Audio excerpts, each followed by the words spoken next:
Hi there folks, welcome to RRTV's live coverage of the ANZCAR Xfinity Series, coming to you live from Rockingham, or The Rock, and I'd like to welcome my commentary team tonight.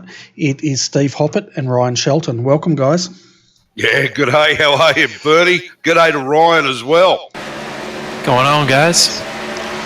Yeah, it's going to be absolutely awesome, the racing here tonight, folks. We've been watching practice, and you might have seen Mr. Hoppett there. You put up a thing pretty much talking about how much trouble these guys are having, and I'd have to agree with you. It's been quite eventful in this practice, and but before we get into all that, we've got the trucks to talk about. Yeah, exactly, Bernie. Monday night, the ANZCAR Monday Night Truck Series took place, and we've got a highlights package here that you're going to run for us.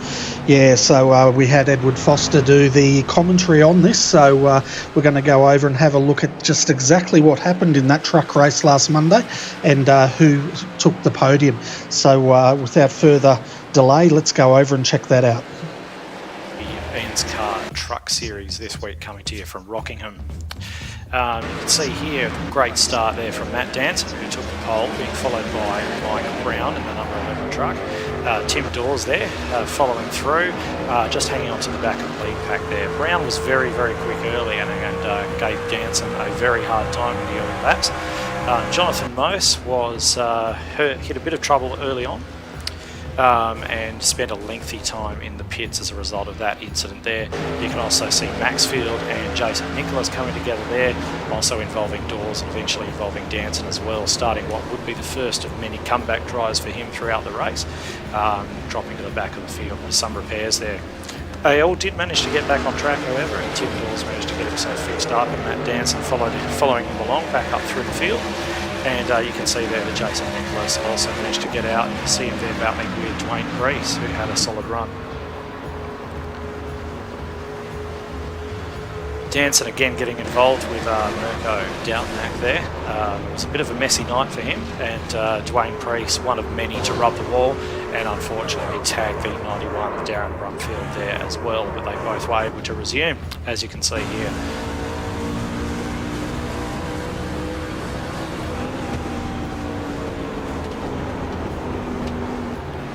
Butler was able to pressure Mike Brown up there in the lead early on, and he stayed running in the top three throughout the evening.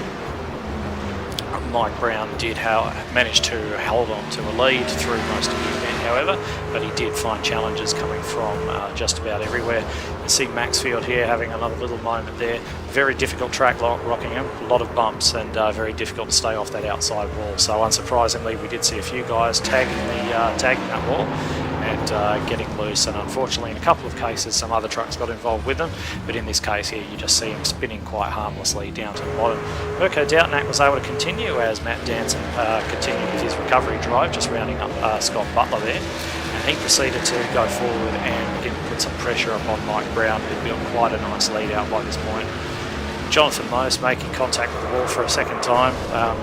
I think much more severe damage sustained this time than in the first one, and when the pace car finally went in, it was Mike Brown getting the jump again from Butler, and you saw Tim Dawes and Matt Danson dropping to the rear, being the only ones in the field to actually take tyres.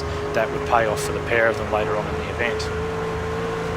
Scott Butler there just making his way past some lap traffic, trying to keep the pressure on Mike Brown, who once again was able to resume a lead. And you can see Matt Danson working his way back through the field here on those fresh tyres, just trying to catch up with the leaders, being him and Tim Dawes being the only two on those fresh rubber.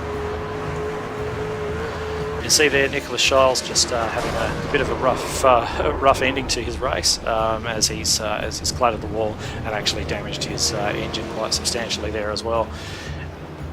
Butler and Brown did have a little bit of a race on there at the last restart, with Matt Danson following through, Danson carrying those fresh tyres and plenty of pace, just pressuring Butler there as Mike Brown makes the most of it, gets out to a lead. As you can see, Danson did manage to clear Butler and was putting a fair amount of pressure on that number 11 Silverado as the race came to a close, but Mike Brown did hold on for a well-deserved victory, with Matt Danson recovering to second and Scott Butler taking third, obviously last week's winner. He's having a very consistent start to the season, so I think all three of those guys will be very pleased with their performance. That's it from the second round of the ANZCAR Truck Series. We will see you next week.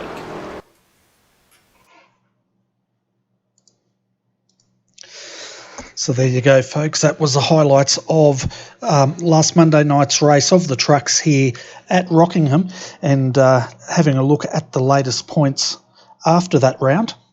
Scott Butler, he basically came in third on the night, but he has taken the lead on 90 points. Matt finished in second on Monday night. He's got 86 points, and he sits in second. Then we've got Todd Maxfield, on 79 points, third. Tim Dawes is sitting in fourth on 75, while he's equal force with Jonathan Mowis, who's also on 75. Sitting sixth is Mirko Dortanak. Then we have Nicholas Walsh in seventh, eighth, Joanne Priest, ninth is Jason Nicholas, and 10th is Mike Brown. And Mike actually won that race there on Monday night, Steve? Yes, actually. Yeah, I believe he did on Monday night, and the guys coming in third. Look, anybody who finished that race on Monday night, as you can see in the highlights package, this track bites, and it will bite you very hard. There's a couple in the series that will do that, and on the NASCAR circuit in general. This appears to be a track that will bite you if you push it too hard, disrespect it just a little bit. But the trucks, they definitely had a big battle. But look, full points to the guys who finished the race because they just kept plugging away. Pit, fix it, go out. Pit, fix it, go out. And it was great to see that most of, if not all, the field finished that race on Monday night. So it's a great series. I just wish I'd actually been there Monday, but had other commitments. So unfortunately, I wasn't able to be there, as you can see in the video, and lost the chance to pick up some points in the round, Bernie. Yeah, well, one thing I'm taking away from Monday night, which we've seen here again tonight in practice, folks, the bumps out here are playing havoc with some of these drivers that are really trying to push the limit. And I'd expect a couple of things here, Ryan. One, outside wall's going to be hit, inside wall's going to be hit, and I'm expecting safety cars here tonight on the 150 lap feature race. Yeah, the biggest thing is turn two. Turn two has been a nightmare since this track was started way back in the day.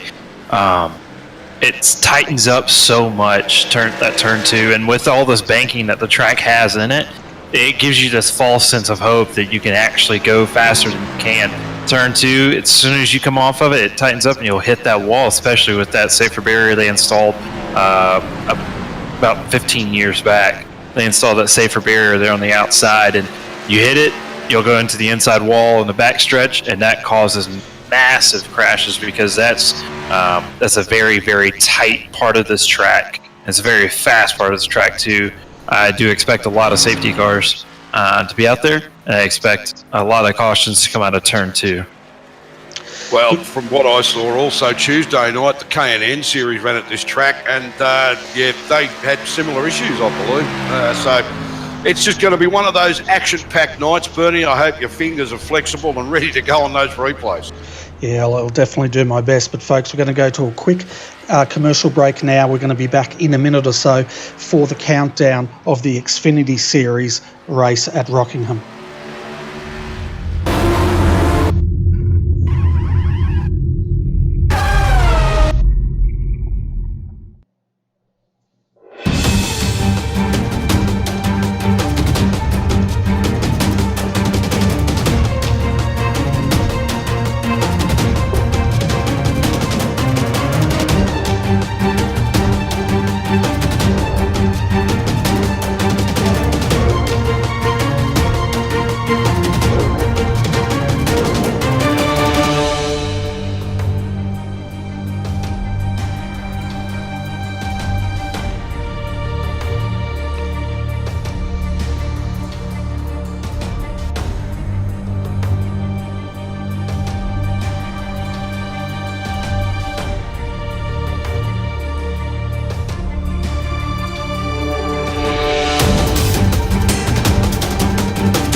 Welcome back, folks, and welcome to round 2 of the ANZCAR Xfinity Series, coming to you live from Rockingham. Your commentary team tonight is myself, Bernie Weemers, Ryan Shelton, and Steve Hoppett. Nearly forgot your name, Steve. Yeah, I know, I'm easy to forget. Yeah, mate. So coming into this round, it's quite interesting. Well, let's bring up and have a look at the point score as it stands. So Danny G, he's leading on 48 points. Darren McKenzie's not too far behind him on 42. Phil Otto third on 41 points. And we've got Stephen Sandman Clark on 40 in fourth. Now keep an eye on him tonight, folks. He's one of the fastest ones out there. But as we were saying in the earlier before the break, speed is not going to necessarily give you the win here tonight. Fifth, Dave Douglas on 39 points. Matt Clowett, he's sitting in sixth on 39. Then we've got Jake Blackhall, equal seventh with Craig Lawless, both on 37 points. Terry Marwood in ninth on 35. And Norman Clark, keep an eye on him tonight as well. He's in 10th on 34 points. So I'll tell you what, Steve, I was saying just then that speed may not necessarily give you the win here tonight, and going from what we've seen in practice, what we saw in the trucks Monday night, you know, we could be onto something. Yeah, no, absolutely, Bernie. It's going to be consistency that gets you across the line at the pointy end of the field tonight. As we've already made pretty clear, this track will bite you. If you don't respect it and you don't respect the racing room of the other cars, and maybe you might, a little bit of a rush of blood, you might push the envelope just a little bit much. These cars will come around. They will hit the wall. They will go across the track. We've seen it in practice tonight. Sat watching them for an hour or so, hour and a half, and guys that I wouldn't have expected to have as much trouble with this track certainly are. So, you know, that's the way it goes. But we're going to be going to qualifying shortly, Bernie. So, Ryan, what are your thoughts on the way tonight's probably going to go? It's my personal opinion. I think it's going to be a really good race. Normally, the Rockingham puts on a really, really good race. They tend to be kind of a wreck fest most of the time. But then you'll have the very end of it, which will end up normally being a really good race at the end. That will include normally a very, very close finish and sometimes a late race pass for the lead. The very last race that was actually raced here for the NASCAR Monster Cup, now known as Monster Cup, then was the Winston Cup series. The very last race came down to, it was about a foot or so, the finish of the race. Matt Kenseth beat out Casey Kane in what was probably one of the best races that this track ever produced. And it was an epic finish, and it was a great way to send off this track. But yeah, they normally come down to very, very late race cautions that bunch the field up, and it's just absolute mayhem from there. Well, it's an older surface as well. I'm really not sure of when the last time this track was resurfaced, but it's an older surface. So, of course, that will also make a big difference. I mean, coming off Daytona last week, and we said at the end of that round last Thursday that it was going to be a very different kettle of fish this week, and I think practice has already shown that that's the case. The guys are out there and they're qualifying at the moment. So far, we've got Kai Sloggett, who's sitting up the right end of the field with a 24.2. Matt Clowett behind him with a 24.28. He's about 500ths behind. Jake Maloney on a 24.35. Darren Lords just slipped in a 24.9, and Craig Lawless with a 24.9. So I wouldn't say that they're particularly close. It's only those front couple. Stephen Clark's now jumped up with a 24.2 as well. So positions jumping around all over the place, Ryan. Yeah, early qualifying is normally just everybody just try to get out there, just try to throw down a lap. It does look like you get 2 laps. So the old school style of qualifying that we had here for most of NASCAR history up until recently. We changed it more to an F1 style knockout. But so it looks like we have about 20-ish cars that are going to take the grid, and you'll start to see they'll start to bunch up a lot more as you get more guys in there. And a lot of guys tend to wait until the last second, so they don't just draw their hand quickly to give guys a benchmark to go at. You see guys like Jason Martin, Kyle Sloggett, Stephen Clark, who were top of the charts during qualifying. They've all gone out there. Some of the guys who are missing from the top of those charts that we see here, we got Riley Curtis, Darren McKenzie, those kind of guys. They haven't gone out there and gone out just yet, but we will see those names here soon. Well, strangely enough, I was just keeping a bit of an eye on Josh Mickelmore there, and he actually pulled off to the infield and sat there for a few seconds and then went back on track to do qualifying laps. Not quite sure what the deal was with that. That was a little bit strange. I may have had some kind of issue with this car. Not sure. It does look like he just tagged the turn 2 wall on his first lap. So that's that's what we're going to see a lot of tonight. Josh Mickelmore, a guy that we know for sure is a great driver in these cars. He showed that during the Truck Series last season. He's one of the top guys, one of the guys we need to watch out for tonight. But even he has trouble getting off turn 2, as we just saw in his first qualifying lap. Yeah, we're seeing a bit of that going on tonight. A few guys are aborting their first lap. We just saw Dave Douglas on the screen at the moment. He's completed his first lap. He's only managed 10th fastest, and we'll see what he can do on this second lap, guys. Yeah, look, it looks like, from what they've experienced in practice, they may be happy to just get in the best time they can without trying to set the world on fire. And yeah, of course, I mean, you hit the wall and you've done your lap and that's it. So you won't get a time anyway. So, it may be a case of a lot of them just simply trying to get the best time they can without risking not getting a time at all and having the lap nullified. So that could be all it is. I think this is going to be, we're going to see some big names starting towards the rear of the field, I think, tonight. Yeah, so this is pretty interesting. Of the top, let's see, 7 guys, only Stephen Clark was the one who dropped in qualifying time. So it looks like they may have some sort of qualifying trim that these guys are running on.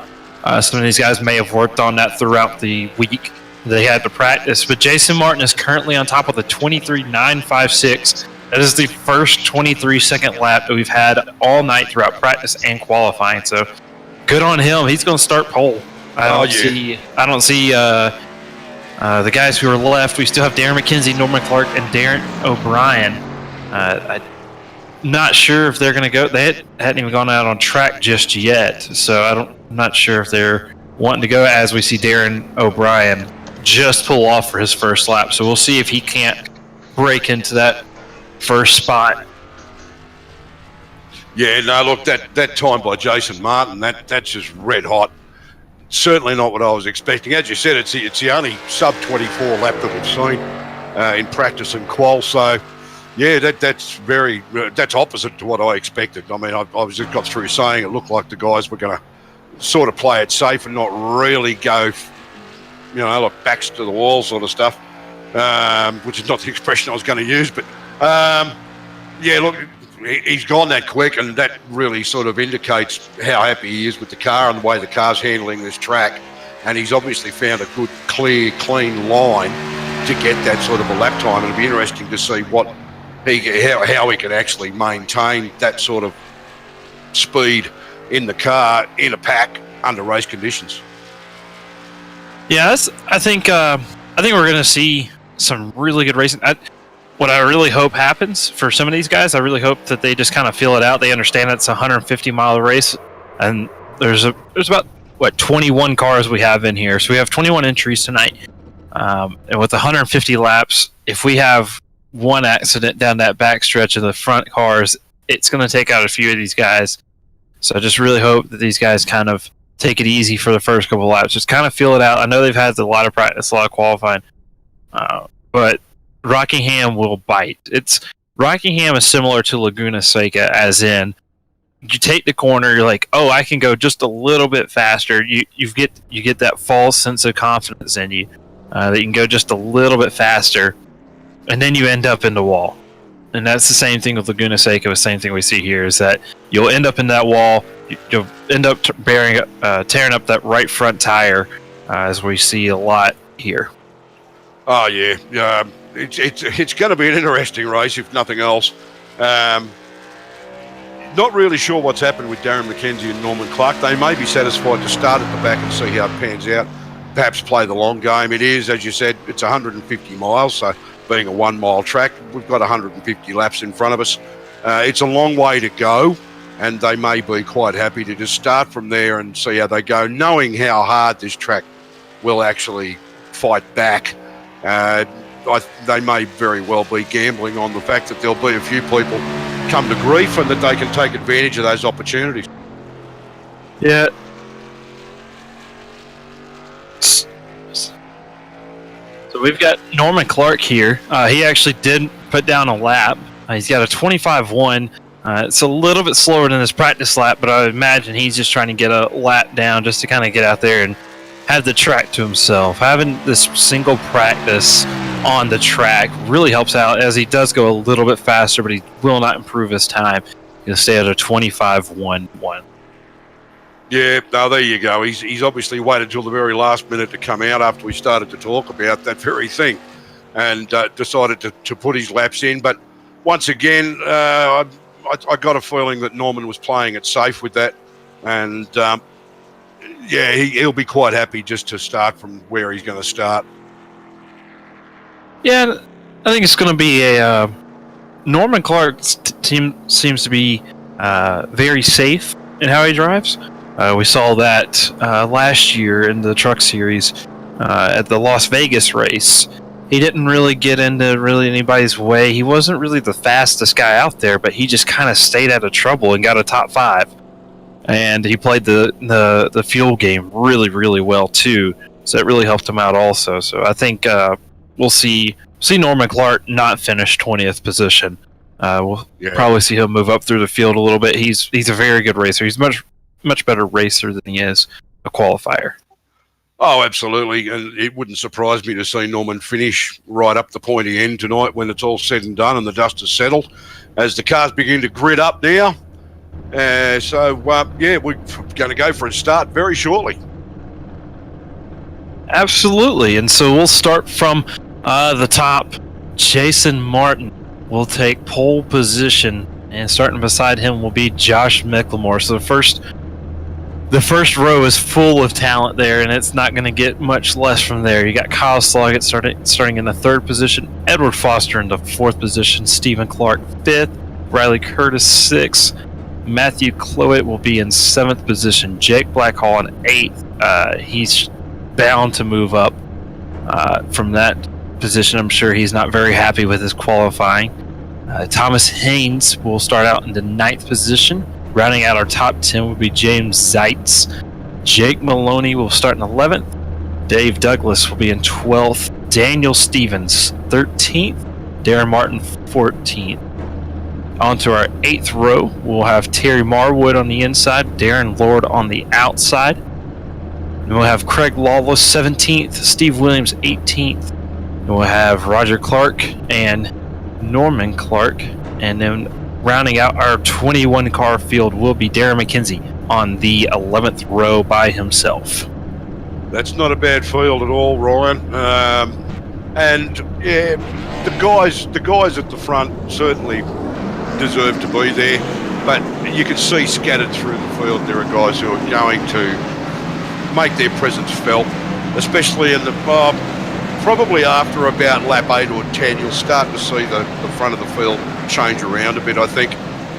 Just hopefully it won't cause too many issues and get some good green flag racing going. Yeah, I think you'll definitely see 2 races happen.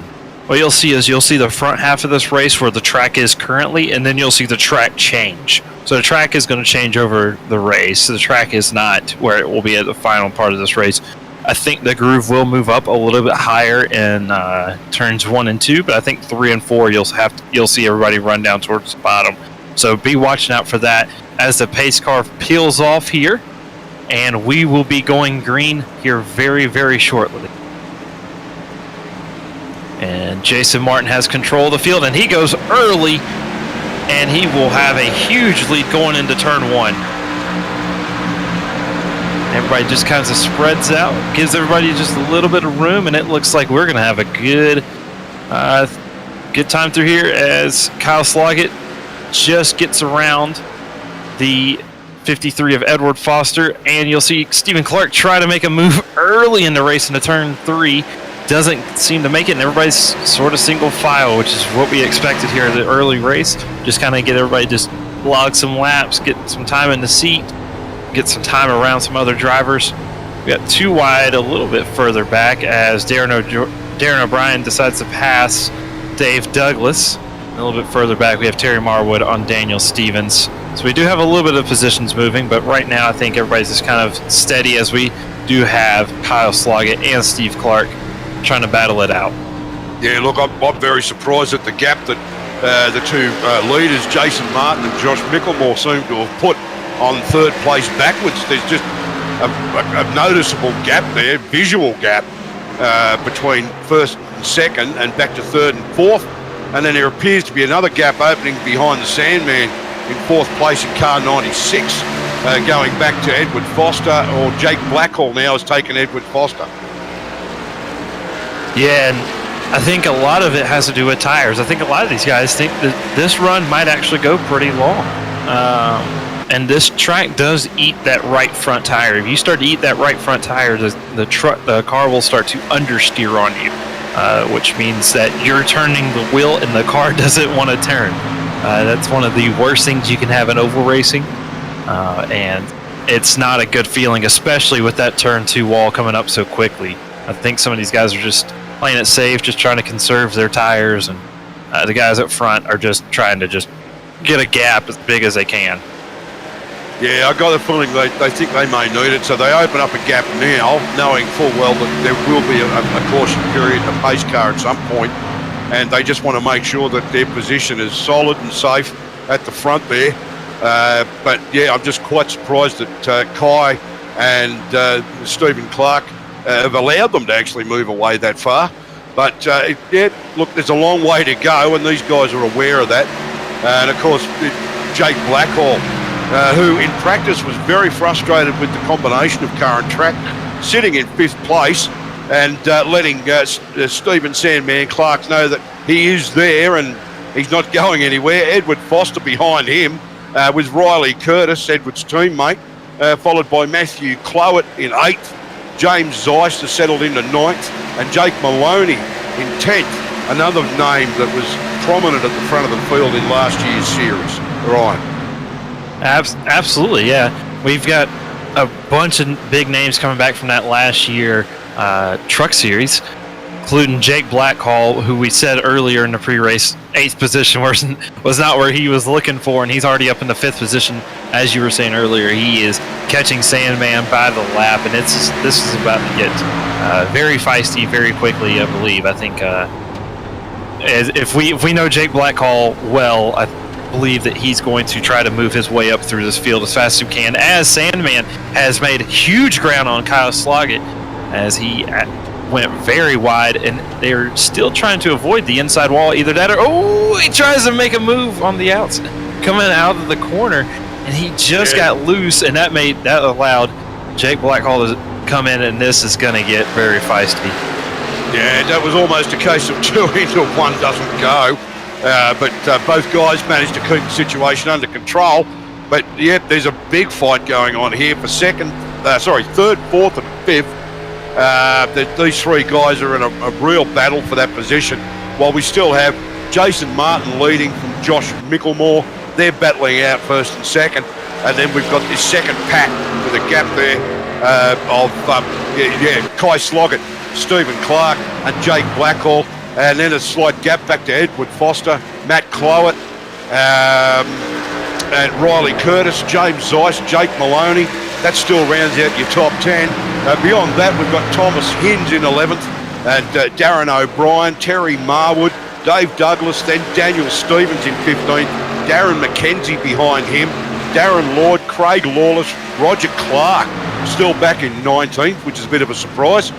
Stephen Williams in 20th, and Norman Clark biding his time up the back there, the man dubbed the Magician by Burning. Yeah, and this little battle pack for 6th is starting to get pretty hot too. Jake Maloney passed the 19 car of James Zeiss earlier, as Thomas Hinds does also, but you can almost put a blanket from 6th down to 9th place. They're all right with each other. Well, that's it now. Yeah, because Jake's got past Stephen Clark, so Kai has now got Jake Blackhall in his mirrors, and Stephen Clark still keeping an eye and keeping in touch with those two. So on screen there at the moment, that is 3rd, 4th and 5th, as Jake Blackhall makes a move, and he just straight past Kai Sloggett. Stephen Clark saw an opening, but he just couldn't quite get there right. Yeah, that was a move and a half by Jake Blackhall. Normally you don't make a pass that brave here at Rockingham and get away with it. But that was a really good move, as he really drove it into 1 and 2. Kai Sloggett is trying to get that position back, but I'm not sure that's going to happen, as Jake Blackhall is normally on a mission as soon as he gets past somebody. Well, I'm just actually wondering about Kai's tyres. I mean, Jake's already taken him so easily, and Stephen Clark seems to be in a much better shape than what Kai is. Perhaps Kai has actually had some really serious wear by holding the two of them off in those first few laps, and now Stephen Clark can maybe see that an opportunity will come shortly, while Kai doesn't have the tyres to actually challenge Jake Blackhall. Yeah, it seems like the time gained for Jake Blackhall is in 1 and 2, and that's where that right front tire starts to come in, that understeer we talked about earlier. It seems like the line that Jake Blackhall is taking is more of a diamond, which we call in the Oval Series. What you do is you enter the corner really low at the beginning of the corner, you ride up high, and then you try to basically straight line the exit. That kind of conserves the tire a little bit, and it helps out with your straight line. As you see, Jake Blackhall was doing it, and it seems now he's gone to more of a traditional style straight, just holding the bottom of the corner, inside out. So we see it here just a little bit, yeah. So it looks like he's still trying to do that diamond shape where you go down low, you come up high just a little bit, and you just cut straight back down and try to get as much exit speed as you can. As we see, Sandman is right on the back of that Maro that Kyle Sloggett is driving. Yeah, look, I just watched Kai Sloggett then through a couple of those turns. I'm sure he's actually starting to suffer with grip. He actually seems to be struggling on a couple of these turns. The rear seems to be getting loose. There it goes, and Stephen Clark's seen the opportunity. He's gone around the outside and taken the spot, and that's pushed Kai Sloggett back to, 6th? So we've got, 5th. So we've got, the front hasn't changed, with Jason Martin leading from Josh Micklemore, then a gap back to Jake Blackhall, Stephen Clark, and Kai Sloggett. That is your top 5 at the moment, Ryan. Absolutely, and Thomas Hinds and Riley Curtis are putting on one of the biggest shows on the track, and we haven't been noticing it. They've gone back and forth the past couple of laps, and Thomas Hinds has a Mustang right up his gearbox right now, and it is unbelievably great to see how good these guys can race with each other, yet not get into the wall. I don't see a broken right front fender yet, and that's normally what you see around this joint about now.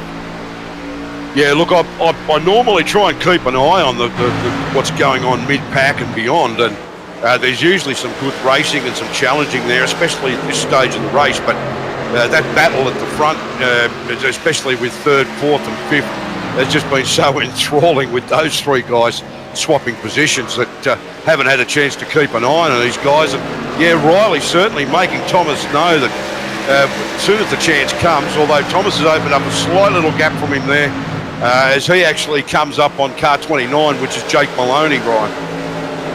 Yeah, and Jake Maloney's kind of kind of just the meat in the box right now. There's two battles happening, one in front of him and one behind him.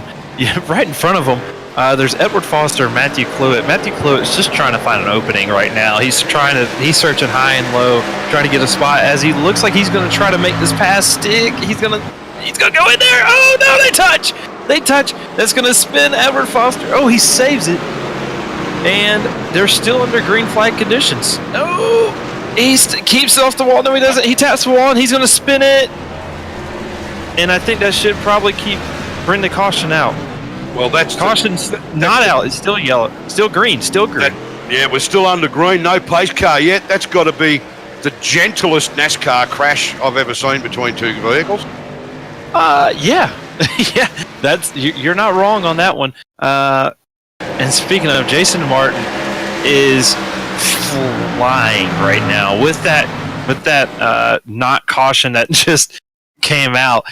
Jason Martin is lapping people left and right. He's got 4 drivers under lap conditions, and he is still trying to put more.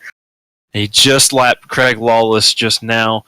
Stephen Williams was also lapped during this lap. So there's about 5 drivers who are now currently under lap conditions, and there's a couple more right in his front grill. Well, this is where it's going to start to get very interesting. Then we've got Jason Martin coming up across up upon back markers and lapping people at this early stage of the race. This is where I think we're going to start to see a little bit of a difference in the cars and the driving styles. And these guys, they're going flat out. They're going hard. That's Roger Clark in the number 9 car. And the 98 is, of course, Stephen Williams. And they could see Jason Martin in the mirrors as Stephen Williams moves across and makes room. And Jason Martin manages to get through on him and pulls down on the low line to make a move on Roger Clark. Yeah, Roger Clark's moved up a few positions. He's up in the 16th place. Like we said earlier, he's pretty good at saving his tires and just moving up. And that's what he seemed to do here. He started in 19th, currently in 16th, so he has moved up a few positions as he just got lapped. And Stephen Williams is right on his back bumper. Looked like he kind of backed off. I'm not sure. Yeah, he's trying to race for that position. He just didn't want to go in there and run into the back of Roger Clark there. So they're still fighting back there for the sheep stations. Oh, yeah, they are. And, I mean, these guys are fighting for survival as well. They've got the leader passing them, and we're on lap 30. So, you know, we've got Josh Micklemore, second place. He's actually sitting in behind car number 015. That's Darren Lord, and he's managed to get past Darren Lord now. And as he heads off after, I believe, Craig Lawless will be the next that Josh Micklemore will come across. So we've got the leaders mixed in amongst these back markers, and they're actually lapping them around here. So, yeah, this is a strange situation. We've got guys being lapped here in this early stage. We've still got 119 laps to go, and we've got guys like Roger Clark being lapped by the leaders already. Yeah, that's it's pretty typical for some lapping to happen on a long stint like this. Long stint being anything over about 25 laps. These guys will need to come in and get fuel here sooner than later. I'm not sure the fuel numbers, how long they can actually last on a fuel stint, but do be on the lookout for people to start to come in here shortly to try to undercut and try to get that tire advantage. It looks like there's about almost a 2-second drop off from qualifying to their race pace at their current stage of the tire. So I think we'll start to see people go into the pits now. But to make things a little bit more interesting, there's actually a second race that's going on between the lap cars. Because if you're the first car a lap down, you get your lap back. So these guys who are right behind Jason Martin, they want to be in front. They want to be that first car that's next to Jason Martin. That way, as soon as a yellow comes out, if it does come out, because we're 30 laps into this thing, we saw what was probably the slowest wreck that's ever happened. As we watched that, if a yellow does come out, then that guy will be go back on to the lead lap and have another shot at winning this thing. Oh, look, absolutely. I've still got my eyes on Josh Mickelmore because he's sitting in second, but with the leaders in amongst the rest of the field now, it's getting very interesting. I am very surprised. We're 36 laps in at the Rock at Rockingham in the Xfinity cars. If you've just joined us, we've got Jason Martin leading and Josh Mickelmore in second. 36 laps in. We've been green since go, and these guys will be looking for fuel and tyres very shortly. And at this point, the way everybody is running, I would have to say that people are going to have to start pitting under green, Ryan. Yeah, and it's going to be interesting. I'm not sure if anybody actually practiced green flag stops, so we'll see who did and who didn't. Another thing that's interesting about these lap cars coming in here is it's bringing some of these packs back together. So we see guys like Jake Maloney, who's in 6th place. He's having to fend off the lap down car of Edward Foster, who just got in between him and Thomas Heens. So it's allowing Jake Maloney to actually pull away, very similar to what you see in multi-class with, like if you have a faster car or faster series, run up onto the slower classes, and you'll start to see these guys kind of come together and go apart, come together, go apart, as we watch Jake Blackhall and Stephen Clark, like we were just talking about. These guys, there is a yellow flag. Where did that go? We've got the pace car out. I'm not sure what's actually happened. Number 66, Daniel Stevens, has managed to hit the wall. Let's see what happened here. Oh, yeah, he came off turn 2. He hit the wall, and he started to turn right. So as the tires wear down, it is very hard for these tires to keep together. So what happened is he came off, tapped the wall off turn 2. It got him down to the middle of the track. He tried going back up to the top of the track. Car got loose, hit the wall, and spun it around. So that's unfortunate. Yeah. Yeah. Not what Daniel Stevens wanted to see. He was having a very good run. He was the first car a lap down, so he was going to get that lucky dog, but he actually gave it back up to Matthew Clowett. Yeah, so that's very unfortunate, and it looks like I've done it again because we were just talking about they'll go pit under green because they've all run so well. Lap 36, lap 37, and all of a sudden we get number 66 into the wall. So right there and then. So that's actually done a lot of people a favour by presenting the pace car in the caution period so that the guys don't actually have to pit under green, which I was interested to see how that was going to work out with some of these guys, actually. And I'll just send a quick good day out to a couple of people in the live chat. Good day to Colin and Vin. How are you, Colin? Thanks. Commentary sounds good, guys. Thanks very much for your comments. Love the feedback. We've got Ryan Shelton and Bernie Weemers also in here with myself, Steve Hoppett. And we are 41 laps in with our first pace car period at Rockingham in the Xfinity cars for the ANZCAR Thursday Night Thunder. As we see the pit road battle, Jason Martin, he had a huge lead coming in because there's a bunch of cars in between him and the rest of the field. But they tend to come off basically how they came in. Riley Curtis made up a huge bunch of spots. He'll start up in the 5th position if the lead lap or the lap down cars do pit. He made up a bunch of positions. Him and James Zeitz will get a couple of positions. It looks like Thomas Heens is going to be the biggest loser out of the lead lap cars. So he will drop back. I'm not sure exactly where he's going to drop back, but we'll see now the lap down cars. They will pit under the 2nd lap of the pace car laps. Thomas Heens, he was in 7th. He is currently in 10th, so he lost out on 4 positions there, where everybody else kind of gained those spots, and Riley Curtis was the biggest winner out of that, and he gained 3 spots. Yeah, it's a shame about Kai Sloggett because he's been so heavily involved in that battle for 3rd, 4th and 5th with Jake Blackhall and Stephen Clark, that he's now finding himself back in about 14th position. So, yeah, a bit of a shame. He featured so heavily in the battle early on.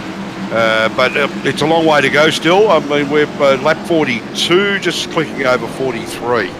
And we will go, the guys start to line up in double file now behind the pace car, and we'll go green again in a minute, Ryan. Yeah, and it looked like the issue for Kai Sloggett is that he missed his box. Looks like that's exactly what happened. He missed his box completely. He went too far forward, and then he came back, and then he was too far back, so he eventually found the box, and that's what's going to put him back. So be on the lookout for Kai Sloggett. He's going to have a good... He's going to be the one to watch. Well, with fresh tyres, fuel, the car's freshened up. I'm pretty sure he's not carrying any damage, so that should be a rocket ship. And if he can duplicate the pace that he had early on, he will find his way through the field very, very shortly, as Jason Martin will lead them away from Josh Mickelmore, Jake Blackhall, Stephen Clark and Riley Curtis. Yeah, Jason Martin got that huge restart like he did earlier in the race, going right off the green. And we'll look back. Oh, Darren O'Brien just got into the wall. So the 08 of Darren McKenzie is going to try to find his way back into the top 10. This is a first for him. He did not qualify. He started in 21st position. He's up into 7th position.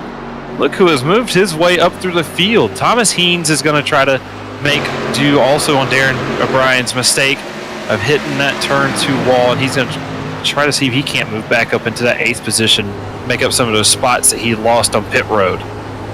Yeah, number 29, of course, is Jake Maloney, who's sitting currently in 5th place now. He's gotten past Riley Curtis, and he's got his eyes on Stephen the Sandman Clark in car 96. Jake Maloney will progress through this field. He's very, very good. Well, then again, so Stephen Clark, but yeah, he looks hungry, Jake Maloney in car 29, and I've got a feeling he'll try and put a move on Stephen Clark very shortly and take that 4th spot. Yeah, and Jake Maloney's kind of going with the throwback scheme with that old Kyle Petty scheme that we saw in the Days of Thunder movie. So we'll see if he can't pull a little bit of Days of Thunder at this track and just kind of drive through the smoke and floor it down, as he's got Sandman right in front of him for that 4th position. And it looks like he's trying to go through the smoke right now as he goes below Sandman. Sandman just went just a little high, and he's just going to give him the spot. He doesn't want to fight. He knows it's early in the race, still early. We still have 103 laps left in this, 102 as they cross the line, laps left in this race. So there's still a long time to go in this race. Well, that's it. There's a long way to go, but that is the move I expected. He just managed to catch Stephen Clark at just the right moment, where Jake Maloney was just managing to carry a lot more speed through the turn, and he got the advantage by moving down low on him there. So that puts Jake Maloney up into 4th position, Stephen Clark in 5th. We've still got Jason Martin leading, Josh Mickelmore and Jake Blackhall in 3rd. Riley Curtis up to 6th, with Darren McKenzie, Darren O'Brien, Thomas Hins and Terry Marwood rounding out the top 10 for you. Yeah, and it looks like Jake Blackhall is trying to find a way past Josh Mickelmore here for the 2nd position. Jake Blackhall, like we spoke earlier, he was not happy with that qualifying run. He started in the 8th position, and now he's looking to take away the 2nd position. Also, another guy we were talking about earlier, Kyle Sloggett, he's just not had the race. He's just not, he was up into 2nd position. He got passed by 2 drivers. Now he's back into 12th position. He just made it past James Zeitz, not making the positions like I thought he would be. I thought he would be moving faster through the field. Thought he would be able to pick off some of these guys but it just shows you the talent throughout this field. Kai Sloggett was running in 3rd position, and now he's back in the 12th, and he just cannot get past these guys. Even the damaged car of Matthew Cloet, who we saw get in the earlier incident with Edward Foster, and Kyle Sloggett's just having a little bit of issues. He might be just laying back just a little bit, but I do think we will see him at the front sooner than later as he touches the wall of turn 2. That turn 2 wall is going to have a few little Darlington stripes itself. Yeah, Terry that way.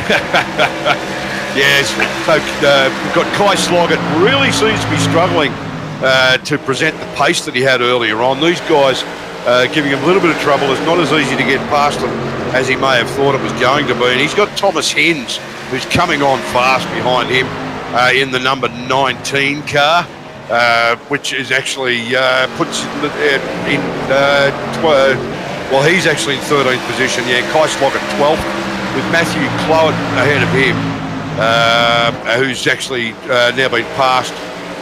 He's got past Terry Marwood in the number 12 car in 11th place, putting Matthew Cloet in 10th. And up the front, still Jason and Josh going at it with Jake Maloney running them down. Yeah, they seem to be kind of line astern at the moment as Jake Maloney passed Jake Blackhall. We missed that one. I'm not sure when and where it happened. Let me see if I can't backtrack. Looks like he kind of just gave it to him as Jake Maloney caught him on lap 55, and Jake Blackhall just kind of let him go. So I guess Jake Blackhall is just kind of letting the race come to him. Yeah, I hadn't even noticed that, but yeah, Jake Maloney's taken Jake Blackhall for 3rd place. So we'll see how they go. They may settle into a bit of a groove here for a while. We're on lap 57. So, yeah, it's going to be interesting from this point on. We've still got positional changes happening thick and fast up the front. Don't even notice them. They're happening so quickly. Good day to Mr. Gibbs. Yes, okay. I'm sorry, mate. I left you out before. And Havoc is in the live chat for the stream. That is actually Shannon, who's one of the runners in the Monday, Tuesday night series for the trucks and the K&Ns. But this is Rockingham with the Xfinity cars. ANZCAR on RRTV with Jason Martin leading, Josh Mickelmore 2nd, Jake Maloney up into 3rd, Jake Blackhall 4th, and Stephen Clark rounding out the top 5, and Riley Curtis all the way up to 6th position. And he's challenging for a top 5 spot with a long way to go. Yeah, and what you're seeing currently with the front guys, there's so you have 2 drivers, Stephen Williams and Edward Foster. They try to get their lap back by staying out and during that last caution, and it hasn't really bit them in the butt. But what they try to do is they try to get out, try to get this caution so they can get their lead back or their lap back that way. It hasn't really helped out, but what it will do is for Stephen Williams, if he does go a lap down, he's got about a 10-second gap that Jason Martin has to make up to Dave Douglas, who is no slouch at all. If he gets up to Dave Douglas, then Stephen Williams will have an issue with getting his lap back. But if not, he'll get the lucky dog, and he'll have a chance at getting his lap back, or he'll have a chance to get some fresh tires, rubber, and be on the lead lap. And that is a strategy you'll see a lot in races that have long green flags, like you'll see here tonight, as Stephen Williams just kind of lets Jason Martin go as he understands the lucky dog rule. Yeah, I think the long green period that we had for the first 36, 37 laps, it's really juggled the field up. We've seen 2 races in one here because guys like Edward Foster and, James Seitz, Terry Marwood, Thomas Hens, Darren McKenzie, these guys, even like the second half of the field, Roger Clark and Edward Foster, down a lap or 2. So they're running their own race in this. Edward Foster was sitting in behind Jake Blackhall a minute ago, splitting Jake and Stephen Clark. although he was actually out of position as far as laps because he was a lap down on those two. So, but Stephen Clark's gotten past Edward now, and Edward's actually got Roger Clark to contend with back in 16th and 17th, with Craig Lawless in 18th. These are names that we're just not used to seeing a lap or two down when we're not even at the halfway mark of the race yet, Ryan. Yeah, and so you'll see the tire drop-off is massive right now. Edward Foster, he's got a 26.7 as his last lap. That is also him giving positions back left and right, so it is a little bit slower, but Jason Martin's last lap was a 25.2, so at a second and a half faster. It's only taken Jason Martin about 10 laps to gain half track on Edward Foster. So if Edward Foster doesn't get moving, Roger Clark, who is really just right behind him, not too far, he's 2 cars behind him, which is probably about a second or so. He's only about a second or so, and then Edward Foster's going to start getting passed by Roger Clark, who is on fresh tires. So, well, that's going to be another race to be watching in and of itself. Jake Maloney just got close to that turn 2 wall as we move back to this battle for third place, which is still lively. This 3rd, 4th, 5th, as Sandman just gets a little bit loose. Jake Maloney has made a huge bunch of spots from 11th, 3rd, and they're all trying to see if they can't somehow catch Jason Martin, who is leading this race by a lot. Well, that's it. I mean, these guys are all on the lead lap. They're all running very quickly. But yeah, Jake Maloney, he's just powering through the field up to 3rd place. And he's got his eyes on Josh Micklemore, obviously. A very slight gap there, but there's an even bigger gap between Josh Micklemore in 2nd and Jason Martin, in 1st place. There's a very noticeable gap from 1st to 2nd, and then a small gap from 2nd to 3rd, and then you've got 3rd, 4th and 5th all very close together. So some very interesting racing, but there's some good racing going on right through the field, even down mid-pack and towards the back. You've got guys, Roger Clark has got beyond Edward Foster, and Craig Lawless has gotten past Edward as well. So whether Edward's struggling with a problem with that car, I'm not sure, but he's certainly not showing the pace that we're used to seeing. Yeah, and it's really started to heat up now that the tires are starting to wear out, especially also in the midfield. If we look at Riley Curtis, him and Darren McKenzie started to go as Darren McKenzie tries to make a move. It's not going to. Riley Curtis is just going to close the door on him, and they are running really close for this 6th position as they're wanting to close up. And Darren McKenzie, Riley Curtis is trying to do this diamond that we were talking about earlier with Drake Blackhall, and Darren McKenzie's trying to take it away from him. And Riley Curtis, I think this is going to be an issue sooner than later if they don't start to figure themselves out. Well, that's it. I mean, Darren McKenzie is looking for any way past Riley Curtis, and behind him, of course, is Thomas Hens in the 52 car, and he's just looking to capitalise on whatever's about to happen between those two. I think Thomas has actually positioned himself that if those two come together, being Riley Curtis and Darren McKenzie, that Thomas can capitalise as long as he can actually get out of the way if they do come together. But there he goes again, Darren McKenzie almost making a move. He's taken the low line. You may very well see him pass Riley here. Oh, no, Riley's to put the foot down, and he's created another gap. And here comes Darren McKenzie again. So as they go through the turns, the cars seem to bungee cord further apart and back together again. It's making for some very exciting race. Darren McKenzie tries to block him, and it doesn't work. He drove Thomas Hens down onto the apron. That's never going to work in these cars, as it brings Darren O'Brien back into this mix too, and it leaves Riley Curtis on a huge lead across these guys. Yeah, that's opened up a gap now. Riley will feel a little bit more comfortable. He'll breathe a bit easier because now Darren can't worry about Riley now. He's got to worry about Thomas. and he's got to worry about Darren O'Brien, I think it is, who's sitting in behind Thomas, and Matthew Clowett sitting in 10th place at the moment.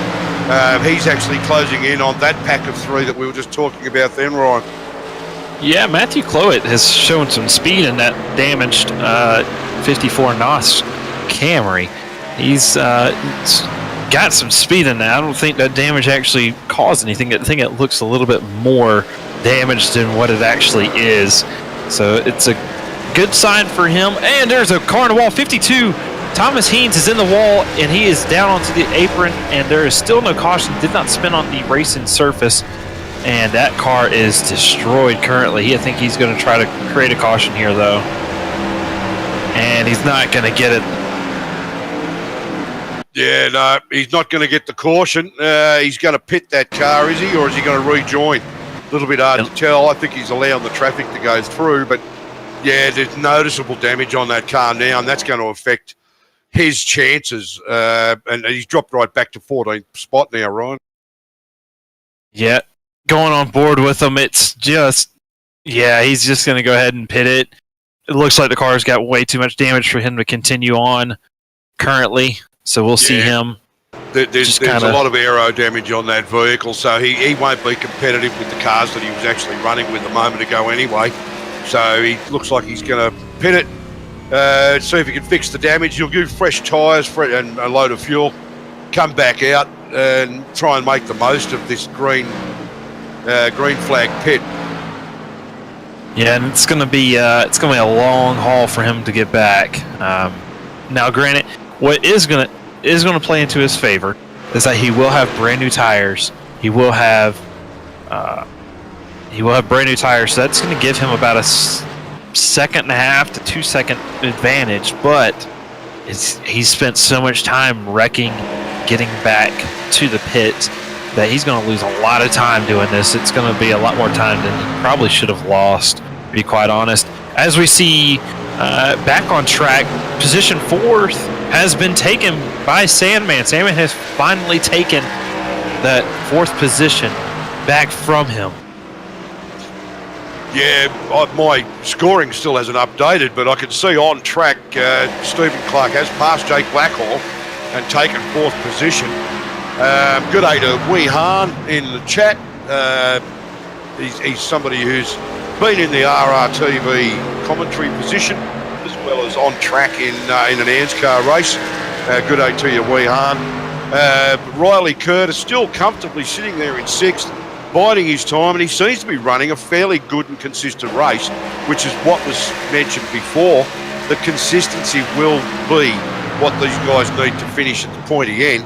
But we're only on lap 83, so we're still looking at what are we looking at, about 77 laps to go? 67 laps to go. So it's still quite a way to go at a track like this, and we're getting long green periods, no pace cars. And I can see, I'll say it again, I can see a green pit for most of the field here shortly, unless we can get a pace car, but it would be very interesting to see how that affects and juggles the field up, Rob. Yeah, it's going to be really interesting, especially with these drivers. Oh, there's a spinner. There's the yellow flag, and that is going to be Norman Clark. He came off turn 2, and his race might be over with that blown motor. As I was just about to say, these guys are starting... Oh, there's actually a big wreck in front of them happening. Looked like number 12 of Terry Marwood was going through the corner, and he did not want to hit the wall, so he just stopped basically and gave Roger Clark nowhere to go, and that's going to be the end of Roger Clark's day. Terry Marwood might have issues with his car too. He got rear-ended very badly. Yeah, no, it's not looking pretty. The number 3 car of Norman Clark, not looking pretty at all. Roger Clark still seems to be out on track there at the moment, but Norman, Roger's father, he's straight to the pits. A lot of smoke coming out of that car. So, we're going to see how things work out with that. That's very heavy damage. Absolutely. And we see the guys coming down pit road, and this might be one of the more interesting pit strategies. We might see somebody try to do 2 tires just to see if it works. As we see everybody roll down into their pits, we'll check and see who gets the biggest gap to lead out of here. Looks like everybody's taking 4 tires so far, as we don't see anybody moving just yet. Well, Matthew Clowett moves into his spot to fix his car.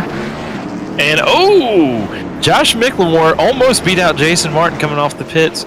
Stephen Clark gained a position on pit road. So did Jake Blackhall, and so did Riley Curtis. Jake Maloney's the biggest one out of here. He's went from 3rd. Now he's sitting in 6th position. Yeah, that'll hurt. Jake won't be happy with that. So if there's nothing we've learned out of tonight, it really is that when we're running green and we want a caution period, just have me say that we're going to pit under green and we'll get a caution period, because it's happened twice so far.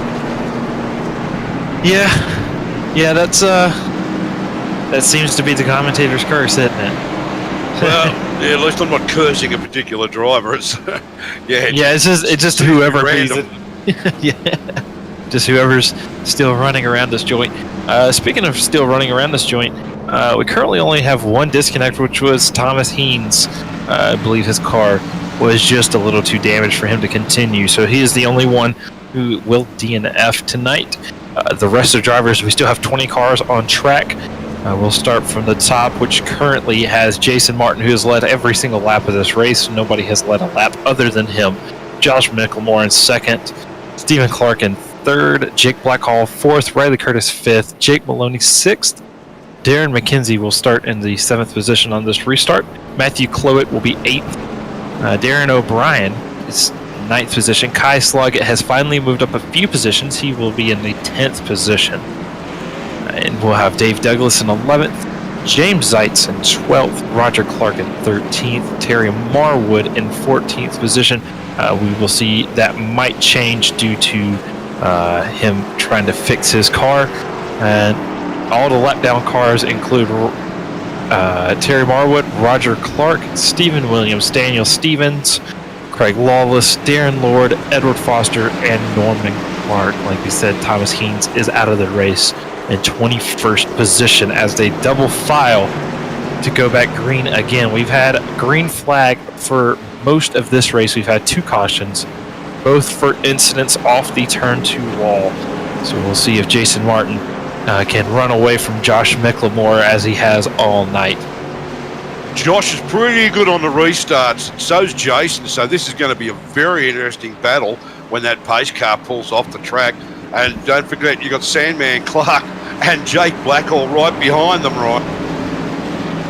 Yeah, it's going to be really interesting on this one. I think guys are going to start to turn up the boost as Jason Martin just gets away again. I think the intensity level is going to be a little bit higher now they know there's less than 60 laps. They do not have to pit for the rest of the lap, or for the rest of the race. I do not believe they do have to pit, so I think these guys are just going to go at it. Some of these guys might be saving tires just in case it goes green for the whole rest of the race. Well, they may go close, but with around 61 laps to go, I'm not sure how that we're going to go with that. Depends how the battles go. I've got a feeling the tyres are going to really going to suffer because you've got Jason taking command at the lead from Josh Miclemore, but it's from 3rd, 4th, 5th, and 6th. There's a big battle ensuing there with those cars fairly close together. Yeah, that's Stephen Clark, Jake Blackhall, and Jake Maloney. They are just right next to each other, as we would see on a restart. But they've been bumper to nose between this entire race. This entire race, they have not ran away from each other. Not one car has dominated in that group. They've all just kind of hung out in that battle for 3rd position, the bottom step of the podium. They've all just been right in there, and it's going to get really crazy, especially the further it gets on through this race. Another little thing is this TTR ERT battle also, so ERA battle, my bad. We will see through them two within the Sandman and Jake Blackhall. So that should get really interesting, and we'll see if Jason or Josh Miclemore has that long speed or that long distance speed to maybe catch Jason towards back into this race. And whatever strategy it is that Riley Curtis is using seems to be working. He's still sitting back there in 6th place. Bit of a gap back from Jake Maloney in 5th to Riley in 6th. But Riley's just been consistently plugging away at this race all night. And he's got himself into a position where, with 60 laps to go, he could very easily challenge for a podium position in the closing stages. He's just got a couple of guys on his tail at the moment. Again, Darren McKenzie, I think it is, in the 08 car, yes. And then Matt Clowitt behind Darren in 8th spot. And then you've got Darren O'Brien in 9th. And Kai Sloggett is up to 10th. So he's back in the top 10. Yeah, he's moved his way up. Darren McKenzie is currently our biggest mover. He started in dead last position. He is up to 7th position. And he's actually trying to make another move on Riley Curtis. And he's going below it. He's gone below, and he will complete the pass, and that's going to bring along Matthew Clowitt in that Camry, and that car still is plugging away after that earlier incident with Edward Foster. He's just right there, and he will pass Riley Curtis also. So the commentator curse strikes again, as you called. Riley Curtis just moving away, and now he's getting position plucked on him. Yeah, I've got a feeling there's going to be a petition from the drivers that I'll be permanently banned from the commentary box or something. It's every single time I give somebody a rap, this happens. But Riley's there, he's hanging in there, and he'll stick on the back of Matt Clowitt's 54 car. As we get, who was that, number 11, bouncing off the wall there from MFR, sitting behind Riley. That washed off a bit of speed there, Ryan. Yeah, Kyle Sloggett, he has had some issues. As soon as he got back in that traffic, it seems to me like he's driving very similar to the way Scott McLaughlin drove. And there he is into the wall, huge into the wall. That's gonna ruin that right front fender, which is gonna take off some of that downforce. Absolutely. As we saw there, the car's just getting loose. He's not going to have a happy rest of the race until he gets that car fixed. I got a feeling that's hurt his aerodynamics a little bit too much. He's going to struggle to actually maintain any sort of speed. And he's into the wall. Yeah, that's twice in 2 laps. And yeah, it's going to hurt him because the damage to the right-hand side of that vehicle is going to slow him down immensely. Yeah, these cars are so aerodynamically advanced. They may not look the part, but if you ever take a look at a stock car, especially from the top-down view, you see that these cars are twisted in a way that is unbelievable. As we just passed the 100-lap mark, so we just have 50 to go in this race, or 2/3 of the way through. But these cars are just they're so twisted in such a way that they're perfectly aerodynamically built to go left, and that's all they need to do. They even run these bodies at road courses, so at road courses they do look a little funny. And it looks like there might be a huge crash going down the backstretch. Daniel Stevens, he went really high, and it looks like they actually kind of saved it all. But Daniel Stevens looks to have the same issues that Kai Sloggett had. He's just not having a fun day out there either. Back towards the front pack there at the moment, Jake Maloney is looking for any way past Jake Blackhall. Stephen Clark's got his eyes on the rear view mirror because at the moment we've still got Jason Martin comfortably leading this with Josh Micklemore in second, and he's got Stephen Clark in his mirrors.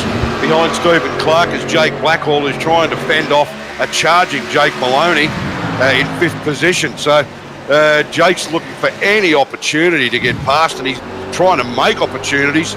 And a couple of times it's looked like he was going to come side by side with Jake Blackhall, but it just hasn't happened. And that bungee cord's still working for those cars, basically from 2nd all the way back to 5th now. Jason Martin he's just comfortable out the front. He's got a good 5 or 6 car lead over Josh Micklemore. So really still heating up at the front. There's a hell of a battle going on there, Brian. Yeah, it's starting to heat up. They know that there's not very much left in this race, and there's not much left of this track either. These guys you'll start to see here in about 10 or so laps, the rear end's going to start kicking around, the front end's going to want to keep drifting up. They're going to start going a little bit slower. When they start going slower, it starts getting slipperier too, because that, as we were talking about those aerodynamics, that aerodynamics pushes that car into track, makes the car easier to drive. The only thing I've noticed with this last stint, Josh Miclemore is not running away from the second pack. That's what we've seen all night. We've had Jason Martin, Josh Miclemore, and then the 3 guys that are behind him. Right now, we're seeing Sandman try to make a position up. He's trying to get to that second position. It looks a lot like Stephen Clark in the 96 car. Sandman, he seems to have pace to spare at the moment, and Josh Miclemore is struggling. He's going for it. He's going for it. He's going to try to go for the inside pass, and will he complete it? That's going to be the issue. Turn 4 is going to be the place where you want to pass, because you do have that extra little bit that you can drive off of it and make that inside pass work. He hasn't cleared them yet, so it's going to be coming down to 2 and 3, or turns 1 and 2, and he just got Miclemore just got up higher, and Blackhall might try to capitalize on that exit speed, and he just doesn't, and that's going to put Sandman into second position. Yep, and Josh Miclemore, he is struggling. It's got to be a tyre issue, because Sandman has opened up a bit of a gap there, and he's falling into the clutches now. Josh Miclemore is falling into the clutches of Matt Clowett, I believe that is. Jake Blackhall in the 97 car. Similar paint scheme. Sorry, I forgot where I was on the track for a minute. With Jake Maloney right behind him. So Jake's still trying to find a way past the 97 car of Jake Blackhall, and he's all over the back of Josh Miclemore in the number 2 car. So yeah, it's starting to get a little confusing with the top 5. 4 of the guys have names that start with J, so it is trying to get hard, trying to figure out who's who. As we see Stephen Clark start to pull away a little bit from Josh Miclemore there in that number 2 car, and I don't think it's so much of an issue with Josh Miclemore. I think it's more that the pack of 3 that were behind him, they've sped up. They've started to understand that this race is about to end, and they've got to get moving. And Sandman has turned up the speed on that car. Oh, absolutely. That's what I said. I mean, he had speed to burn, and he's used it to position himself very nicely there. Just trying to see what the visual gap is between Jason Martin and Stephen Clark now. Wondering whether Stephen Clark can actually close in on Jason Martin and threaten for the lead. Yeah, it's about a football pitch and a half, that's for sure.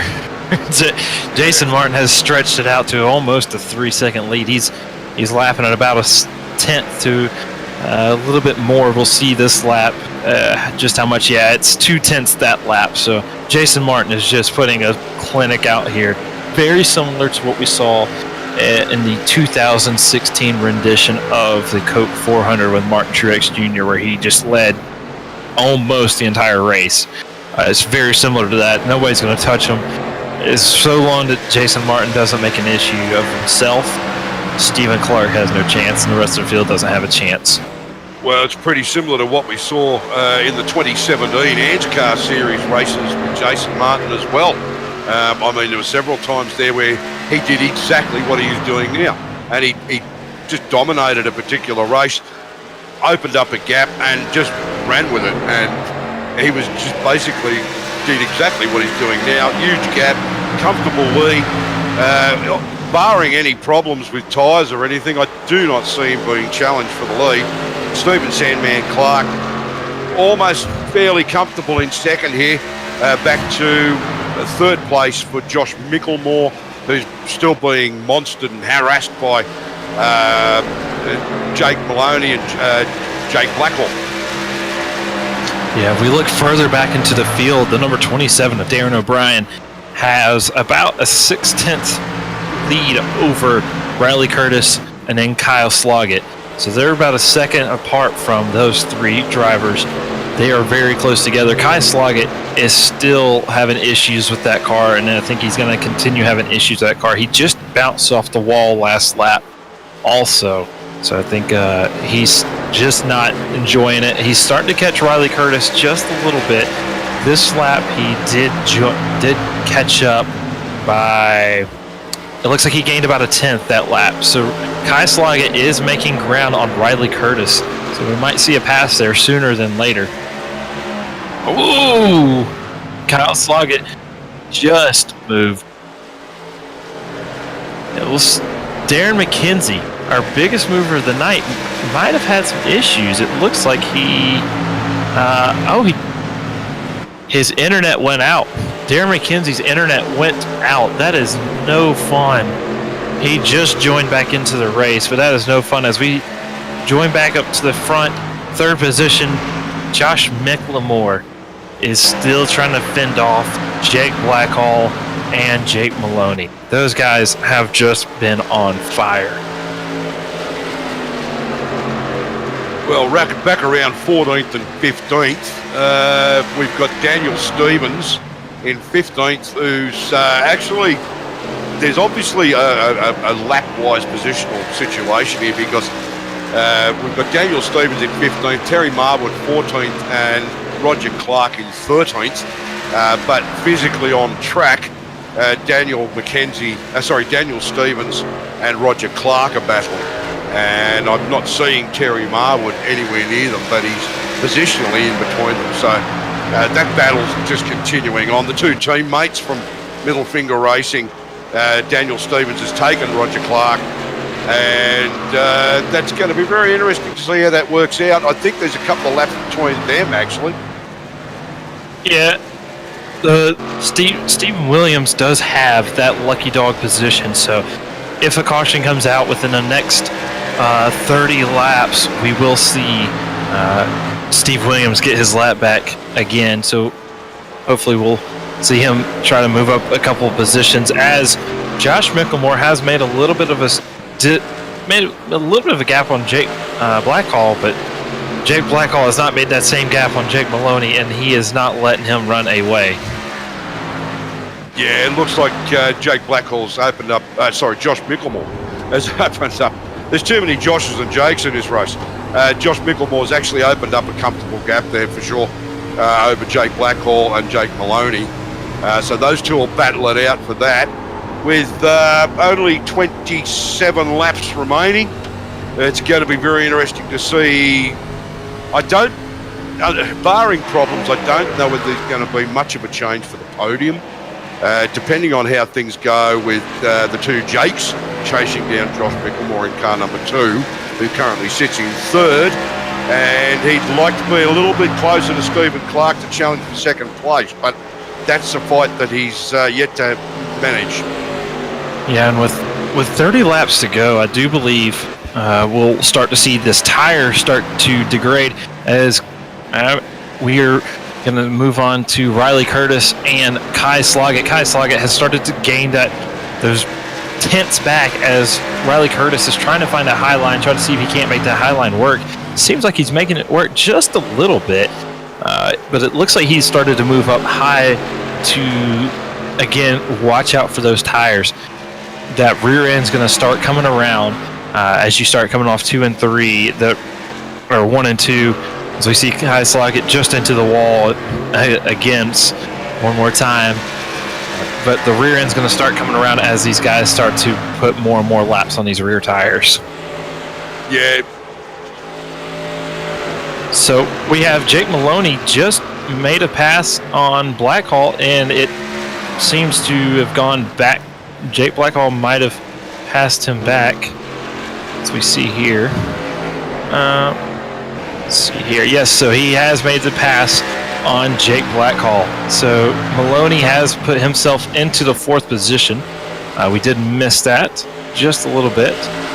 Looks like he made the pass down into 1 and 2, and Jake Blackhall gave him the position, as Jake Blackhall just got loose coming off of 2, as we were talking earlier, that their rear tires are starting to fall away. These cars are going to start getting loose. You're going to see the guys start drifting a little bit coming off the corners. Yeah, and further back, Riley Curtis has gotten back in front of Kai Sloggett, who brushed the wall again. But that pushed him back into the clutches of number 10, Dave Douglas. And Kai Sloggett now, Riley's made a boo-boo and dropped way down too low and lost a heap of speed. I think he must have gotten loose. And Kai and Dave Douglas really making him pay for that now as car 10, Dave Douglas, slips by Riley Curtis, pushing Riley back yet another spot to, positionally back to 10th. Yep, so on lap 128, coming off turn 4, Riley Curtis just got loose coming off turn 4, and he just did not have the line that he needed to take going into 1 and 2, and that allowed Dave Douglas to get around him also. So now he's trying to fight back into that 8th position he was in. Kai Sloggett has finally moved himself back into 8th position after that horrid first pit stop. That was no good for him. That moved him back to 13th position after running in 3rd place and 4th place and 5th place throughout the night. As Jake Maloney still powers on in 4th, hunting down Josh Micklemore. I believe it was car 16, just entering the pits there under green. I'm not quite sure who that is, actually. Was it 16? Do we have a 16? It must have been 15, Darren Lord. Yep, and if we move back up to the 6th position, this battle is starting to heat up. Matthew Clowett and Darren O'Brien. It looks like Darren O'Brien is starting to pull away just a little bit, but just a few laps ago, Matthew Clowett was right on him as that was a huge amount of time. He just gained in 1 corner. Matthew Clowett is right on that bumper, and as you can see, that outside line is tending to work for Darren O'Brien down the straightaway, but the inside works for Matthew Clowett on the inside, so it's all about that. And Kai Sloggett's in the wall. Kai Sloggett's in the wall. He's back onto the infield. He's moved himself in a victory lane, but not the way we'd want him. He have destroyed that car, and he's just rolling through the front speedway here at about 60 k's an hour. His race will be done. It was looking so promising in the beginning of the race, being in 3rd and 4th and running in those top 5 positions. Ever since he got in the back, it just hasn't looked the same for him. I think his race really, he started to suffer and struggle a bit after that first pace car period, to be honest. I mean, he was prominent at the front until he actually missed his pit and got held up there with a long pit stop. And from that point on, he seemed to struggle. And then, tyres seemed to go off and a couple of hits in the wall. And this is the result, unfortunately. Yeah, and we're missing all the action right now. Steve Clark got Josh Micklemore tried to pass Steve Clark into turn 1 as we were watching Kai Sloggett, and Steve Clark actually got hit by Josh Micklemore, who was going on the inside. Micklemore just dove in there just a little too hard and gave Sandman a little bit of the side damage. This race has gone off with only 15 to go. Oh, yeah, look, Stephen Clark, he's struggling there now. We've got slower lapped cars who are really threatening him. That's a lot of damage on the left-hand side of that number 96 car for the Sandman. Yeah, once you compound that damage with the tire degrade, that car is not going to be very healthy. Him and Josh Micklemore have that damage. Steve Clark is going to have less aero damage with that left side. That left side is less important than the right side, but both of them have tires that have been on the car for over, we pitted on lap 90, so almost 40 laps we have on these tires. Yeah, I believe lap 90 was when they went green again and the pace car pulled out. So they've been under race conditions for 48 laps. We've only got about 11 and a half to go. It's going to be very interesting. I think that's Edward Foster there being passed by on the inside by Stephen Clark. And he's got Josh Micklemore, who's also carrying that much damage, as just described by Ryan, on the right-hand side. So it's going to be interesting to see what Josh can do here. Edward will hold it out of the way. He is a lapped vehicle. But, there's some damage to those. Yeah, we have Darren O'Brien In 6th position again, Matthew Clowett. Those guys were racing it out. It looks like Darren McKenzie has joined back in. He is a couple laps down, but with fresh tires, he's just going to go ahead and move on out. And these guys are going to go back to battling for that 6th position with Darren O'Brien and Matthew Clowett. These guys are less than a tenth apart from each other. And, oh, man, Matthew Clowett dove it in there really hard to try to see if he could make it in there, and it almost cost both of them the race. Held my breath there for a moment. Ryan with Matt Clowett looking like he was getting just a little bit too close to the back of Darren O'Brien there in the number 27 Hoosier car. But yep, it worked itself out fine in the end. But yeah, that was looking very, very dangerous there for a minute. Yeah, these guys are absolutely going at it. They know there's only 8 laps remaining as soon as Jason Martin gets across that line. There's only 8 laps to go. Jason Martin has shown a heap of pace in that 21 No Fear Mustang. It is unbelievable the pace he has had here today. Nobody has touched him. Nobody else has led a lap other than him, and he is on fire. He currently has over a 7-second lead on Stephen Clark. Yeah, that gap's just growing all the time, isn't it? But he's got the advantage. He's in the groove. He's got a great run going, and there's not a mark on the car. So his aerodynamics, everything is just perfect at the moment, and he's got a good line going, which is helping with his tyre wear. Yeah, and it's right now it looks to be a bit spread out with all the incidents we've had left, right, and center currently. And right now it looks to be kind of line astern as Josh Micklemore is trying to make up that second he had lost when he earlier got into him, as Josh Micklemore just tapped the wall. That right side is not loving him. And with every lap they go around and every corner they go through, Jake Maloney just gets that little bit closer each time to Josh Micklemore. So he's still fighting hard. There's a big battle there as both cars go past Stephen Williams in the number 98 Chevy. Yeah, it's looking like the battle might heat up here really quickly. There's only 6 laps remaining in this race, 5.5 laps to go for these guys, battling out for second, third, and fourth, as that bottom step has not been decided just yet. Josh Micklemore and Jake Maloney are going to battle it out to the end.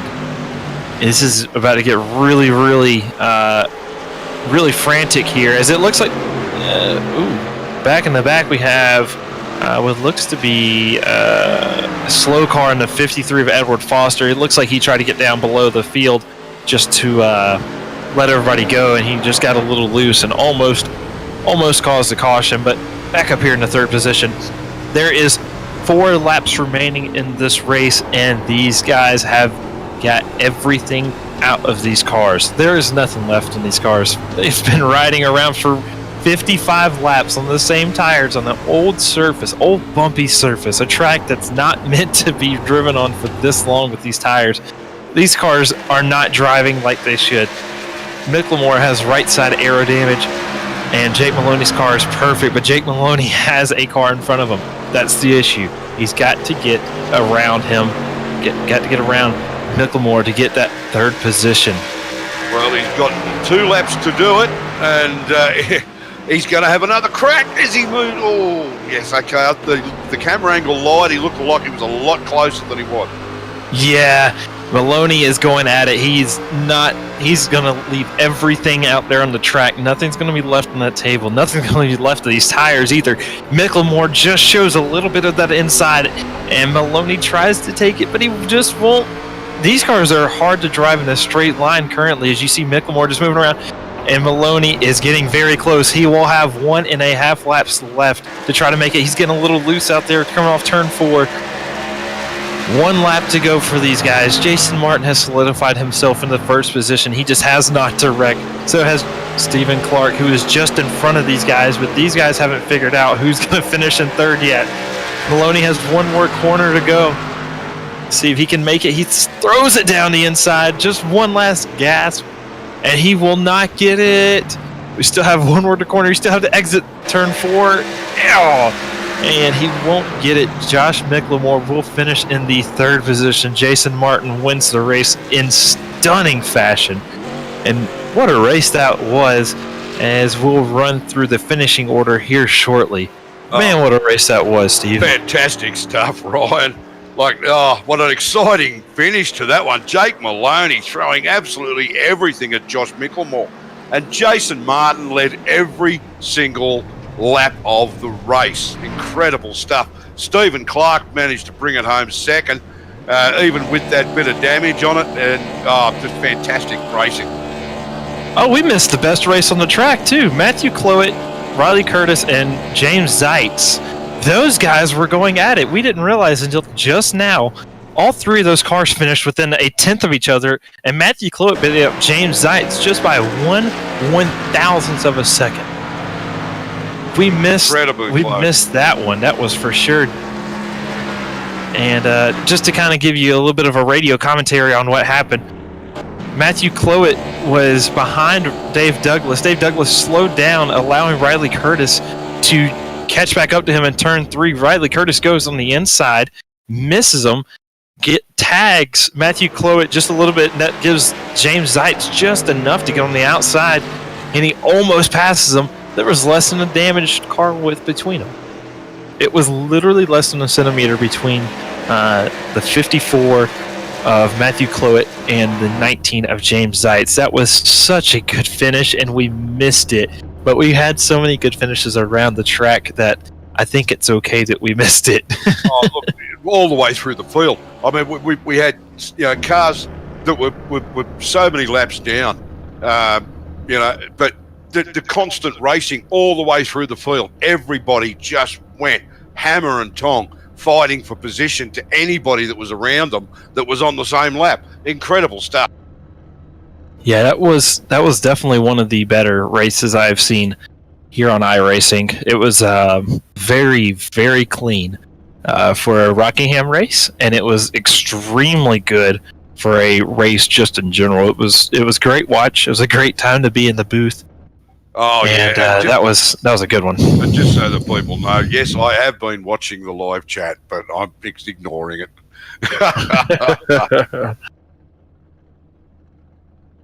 So, it looks like we're going to start with some of these interviews here.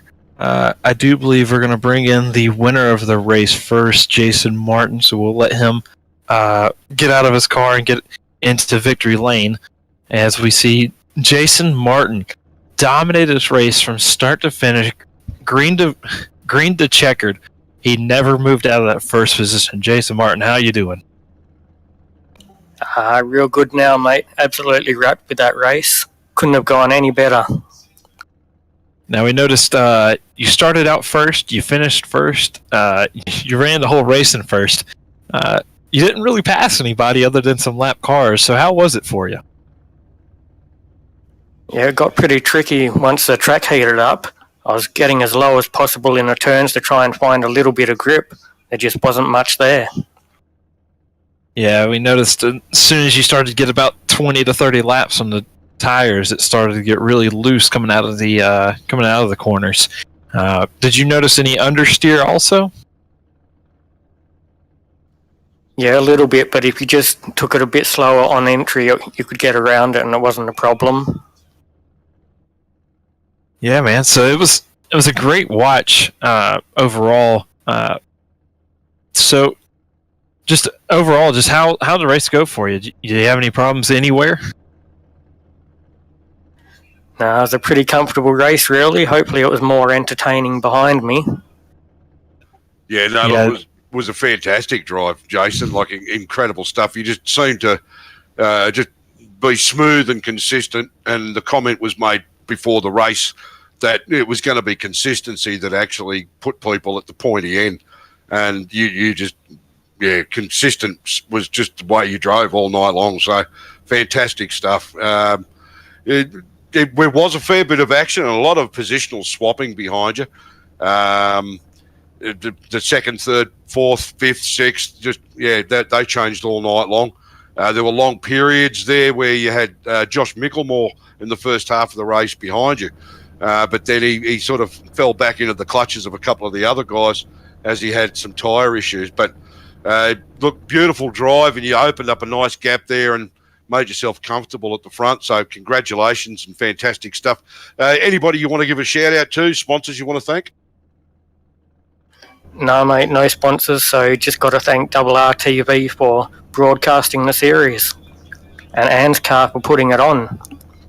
No worries at all. Thanks very much, Jason. And even with the consistency and the way you dominated tonight, it was entertaining stuff to watch because it was a thrill a minute just seeing that you were constantly there and watching the positional change behind you and the way the guys were trying to catch up. So an excellent drive. Well done, and congratulations on first place, Jason Martin.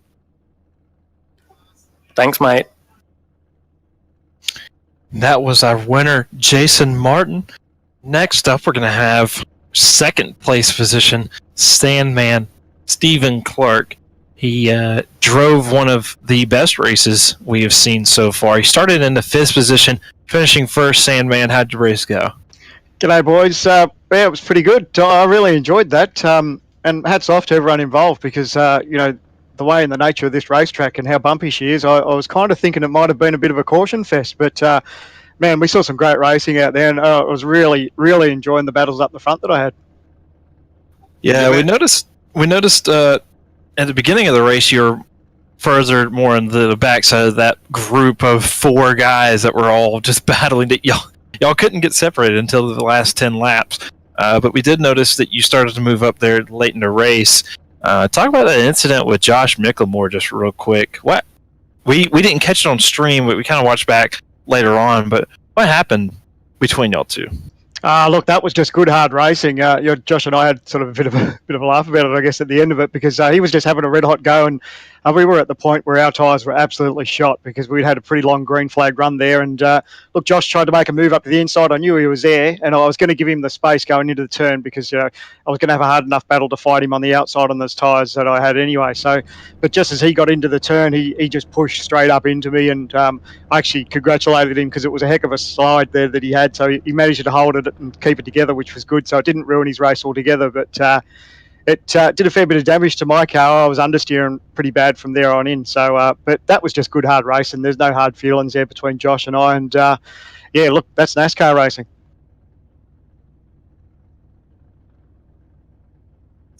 Yeah, no, fantastic stuff. I think Ryan was waiting for me to come in there.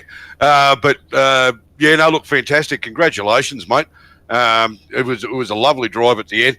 It looked to me like you knew what you wanted to do and you just bided your time and waited for the opportunity. Then it was just a matter of holding position. But then the two of you came together. We were a little bit concerned about that damage to the left-hand side, but you were close enough to the end of the race where it didn't cause you too much grief. So fantastic stuff, and congratulations on second place. And move on to another track and a completely different situation again next week. I believe we're off to Atlanta. Yeah, it's going to be awesome. I think, unfortunately, I'm going to have to miss that round due to work commitments. So I'm going to try and sweet talk the bosses to try and get the night off. But yeah, look, tonight was so much fun, and I knew just how brutal this place was on tyres. So I played the quiet game at the start. I let sort of everyone disappear. I know Jason, Josh, I think Jake, both Jakes, they were sort of pretty keen to race hard at the start, and I was quite content just to sort of let them go. And I wanted to try and play the waiting game, and fortunately for me, that's how it played out. But I was starting to make a charge there towards before that last caution flag, and I think I was a little bit quicker on older tyres, starting to chase down Jake and Josh. But I was revived with that fresh set of tyres. Everyone was killing for those, and made my charge towards the end there. But just great hard racing, and I want to thank everyone at Hybrid Racing Simulations and Trans-Tasman Racing for their support in this series. It's so much fun. We've got a great group of guys, and to go as long as we did with the green flag racing that we did around this racetrack was a true commitment to these guys, and well done to everyone involved. Yeah, no, it was a long green period at the start there. I think it was lap 36 or 37 when the pace car came out. And the strange part was during the twice we had long green periods, and I actually made the comment that it looked like we were going to see everybody pit under green.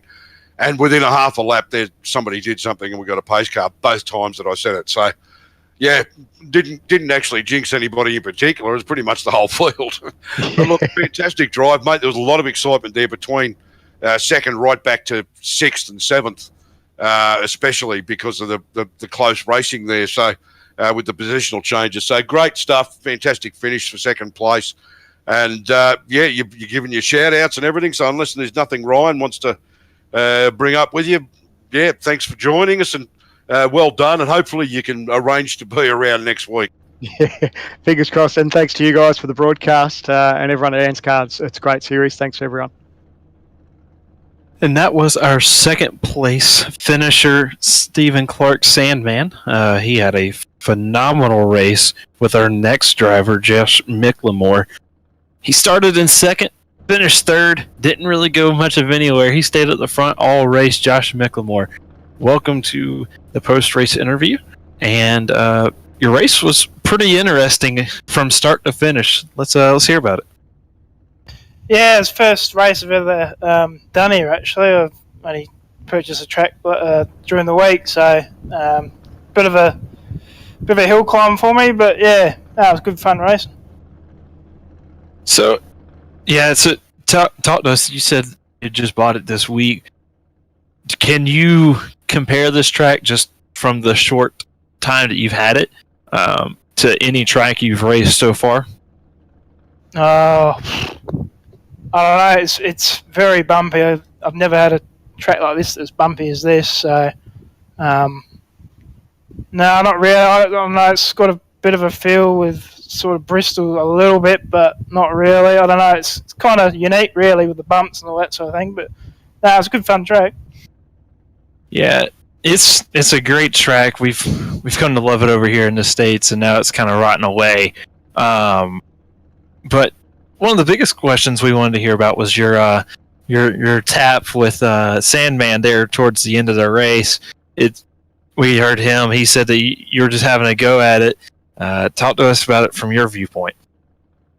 Yeah, we were just racing pretty hard, and had a bit of a run there on the front stretch, and sort of got my nose in there a bit, but yeah, she got a bit too tight on me, so I ended up clipping into the side of him. I went sideways a bit and managed to save it, but there's no hard feelings in it. It's just racing sort of thing, so, but yeah. So, and also, with those long green flag runs you had, the tires, how were they feeling towards the end of the runs? Yeah, see, the first two runs it weren't too bad, but I don't know, the tyres on that last run, they felt a bit different. I don't know if I went a little bit harder at the start and I was a bit crap at the end there, I'm not sure, but the tyres did feel completely different to the last two runs I've done, but yeah. It's all good. We managed I want to try and finish the top three tonight, and that's what we've sort of done, so finished pretty bad last week at Daytona, so I wanted to get a good position up tonight. Yeah, Josh, Steve Hoppett, how are you, mate? All right? Yeah, good yourself? Not too bad, mate. Got a chance to stretch the legs out now. 150 laps around this place requires a fair bit of concentration, I imagine. Yeah, it is, especially this bumpy track. Well, that is. It's an older track, which we spoke about in the commentary box right at the start of the stream and of everything. And yeah, no, it's an old track and it's bumpy, and it was really going to test people out tonight. It bites hard, which became obvious in practice. But you seemed in practice to actually have a fair bit of control over it.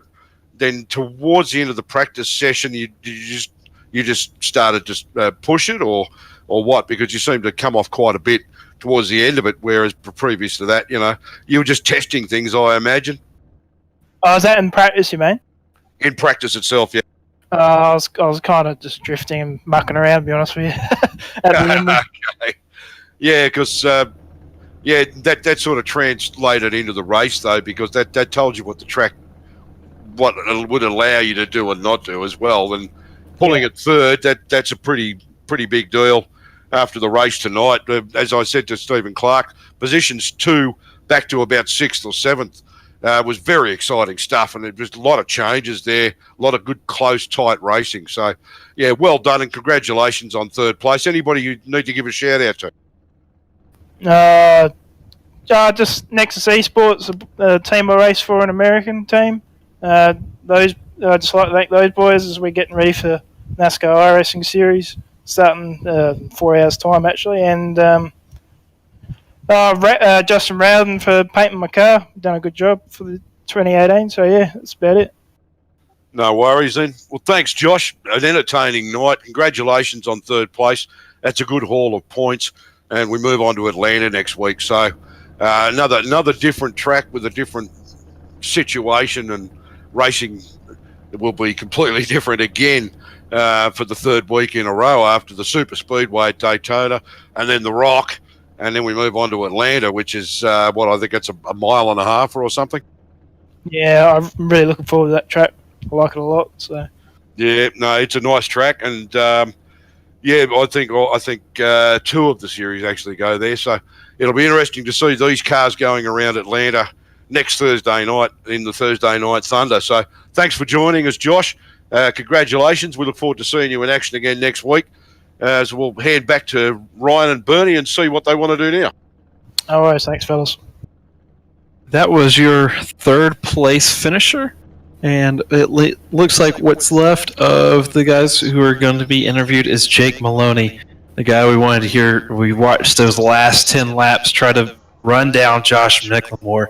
Just couldn't make it happen. Started in 11th position, so it was a great drive from Jake Maloney.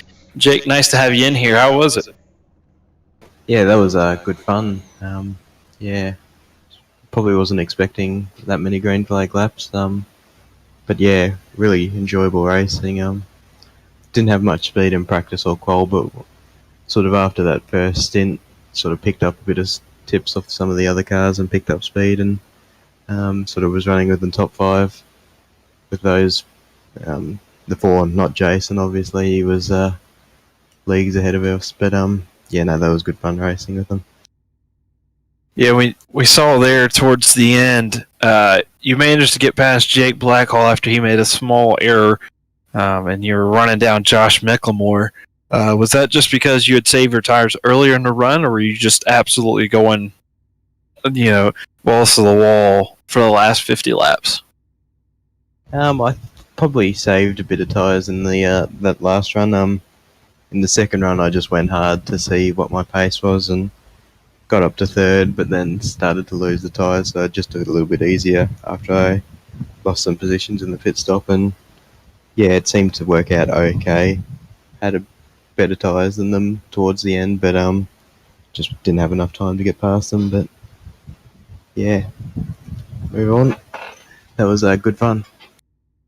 Yeah, it was pretty exciting stuff, Jake. Well, you just threw everything you had at Josh, and those last few laps there, just like you even sniffed an opening, you just went for it, and very exciting stuff. And congratulations on a 4th place finish from where you started. That was just exciting to watch, honestly. Thanks. Yeah, yeah, no, it was a lot of fun. So next week, your opinions on moving to Atlanta. You looking forward to that one? Yeah, it should be good. I think it's another track that has fairly high tyre wear if it's anything like real life. Haven't done too much racing in Atlanta, but should be fun, especially if we get some long green flag runs, maybe a few green flag pit stops. It's a little bit more open than the Rock, obviously. So, yeah, it's going to be interesting to see with the change in that one, going from the 3 completely different tracks that we've got the first 3 rounds. So it should be more exciting stuff from you guys next week, and looking forward to watching that one. Yeah, definitely. Yeah, no, this new series is looking quite good with the drivers we've got. Yeah, no, fantastic stuff. Did we do shout-outs? Anybody you want to thank? No, I'll just give a shout-out to the TTL Driver Academy for the driver coaching we've got. Yep, no worries. That's great. All right. Thanks very much, Jake Maloney. An incredible drive. Fantastic stuff out there tonight. Very exciting to watch. And Ryan, where are we off to now? What are we happening? It looks like we are going to finish off the stream here. The broadcast was a great one. If Bernie wants to come back in and put his viewpoints on the race itself, he can. But if not, I think we may be done here. Yeah, I think it was a fantastic race. I was absolutely surprised by the amount of cautions we had tonight. Very impressed with the guys driving, and can't take anything away from Jason Martin. That was a flawless effort on his behalf to lead every single lap of this race. But I guess, guys, we should really go through the full race results before we call it a night, just so we can see where all the drivers finished tonight. So I'll take them through that now. So Jason Martin takes the win. Second, Stephen Clark. Third was Josh Micklemore. Coming home in fourth tonight, Jake Maloney. Jake Blackhall finished in fifth. Darren O'Brien up 8 positions from where he started to come home in sixth. Matt Clowett finishes in seventh. Eighth was James Zeitz. Ninth, Riley Curtis.